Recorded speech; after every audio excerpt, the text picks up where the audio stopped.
વિદ્યાર્થી મિત્રો, આજે આપણે ધોરણ 10 ગણિતની અંદર દ્વિચલ સુરેખ સમીકરણના કેટલાક પ્રશ્નો, કેટલીક ખાલી જગ્યાઓ, કેટલાક વિકલ્પોવાળી ખાલી જગ્યાઓની ચકાસણી કરવી છે.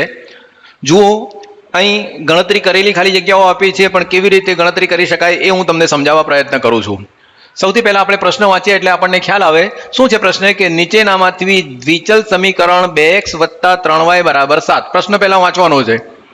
નો એક ઉકેલ જણાવો. એક ઉકેલ ગમે તે હશે જેના માટે x ની કિંમત અને y ની કિંમત એ મૂકીએ તો બરાબર જવાબ એનો 7 આવવો જોઈએ.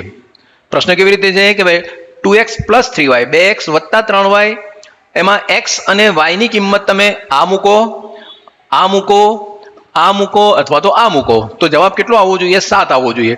જે જવાબ 7 આવે એ તમારી જોડ સાચી. તો આ પ્રશ્ન આપણે આ રીતે ઉકેલીએ કે ભાઈ કયો પ્રશ્નનો જવાબ છે. તો પહેલા આપણે સ્ટાર્ટ કરીએ છીએ a થી. તો એ શું છે? 2x + 3y. હવે 2x + 3y એટલે x ની કિંમત હું મૂકું છું કે ભાઈ x ની કિંમત કેટલી મૂકીએ છીએ આપણે? 1, કારણ કે પહેલો x છે અને પછી y છે. 1 મૂકીએ એટલે 2 કૌંસમાં 1 વત્તા 3 કૌંસમાં 2. 2 એકા 2 અને 3 દુ 6. 6 વત્તા 2 એટલે 7 થાય કોઈ દિવસે? ના થાય. Not equal to 7. માટે પહેલો વિકલ્પ તમારો સાચો નથી. ઓકે, હવે આપણે નસીબદાર હોઈએ તો બીજામાં આવી જાય, પહેલામાં પણ આવી શકે છે, પણ આપણે ચેક તો કરવું જ પડે. હવે બીજા વિકલ્પ માટે આપણે પ્રયત્ન કરીએ. શું થશે કે 2x + 3y કિંમત મૂકીએ આપણે કે ભાઈ x ની જગ્યાએ હું 2 કિંમત મૂકી એટલે 2 ગુણ્યા 2, 2 ગુણ્યા 2 કેટલા થયા? 4 થયા.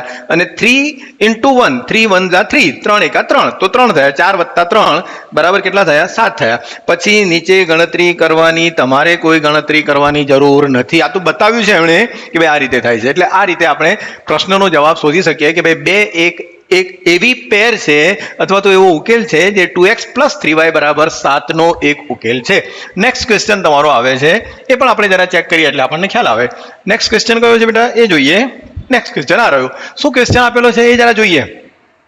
દ્વિચલ સુરેખ સમીકરણ ax + by + c, આ એનું પ્રમાણિત સ્વરૂપ છે. આપણને ખબર છે કે ભાઈ ax + by + c બધા જ પેલી તરફ લઈ જવાના અચળ પદ અને આ બાજુ ફક્ત 0 હોવું જોઈએ. આપણને એ ખબર છે કે ax + by + c = 0 એ એનું પ્રમાણિત સ્વરૂપ છે. એક પ્રશ્ન આ પણ આવે છે કે ભાઈ દ્વિચલ સુરેખ સમીકરણનું પ્રમાણિત સ્વરૂપ કયું? તો આ છે. માટે કયું સાચું છે? શું સાચું છે? હવે એની અંદર a b c d 3 આપેલા છે કે ભાઈ a b = 0. a b = 0 થઈ જાય એટલે આ પણ 0 થઈ જાય, આ પણ 0 થઈ જાય, કારણ કે ax + by + c = 0. અહીં ચલ કયા છે ખબર છે તમને? ચલ કયા છે અહીં? ચલ આપણો છે એક x અને બીજો આપણો y છે. જો a અને b બંને શૂન્ય મૂકી દઉં, એનો અર્થ કે ભાઈ કોઈ ચલ છે નહીં, એટલે આ દ્વિચલ કહેવાય નહીં. એક ચલ વાળું પણ નથી. ચલો, અહીં શું આપ્યું છે કે ભાઈ a + b = 0. અરે a + b = 0 છે તો એનો અર્થ એમ થાય કે ભાઈ ધારો કે a + b = 0 મૂકો તો પણ આ એના માટે શક્ય નથી. મેઇન એની જે શરત છે એ શરત કઈ છે કે ભાઈ a² + b² not equal two 0. શરત કઈ છે ભાઈ? કયું સાચું છે કે ભાઈ ax + by + c = 0.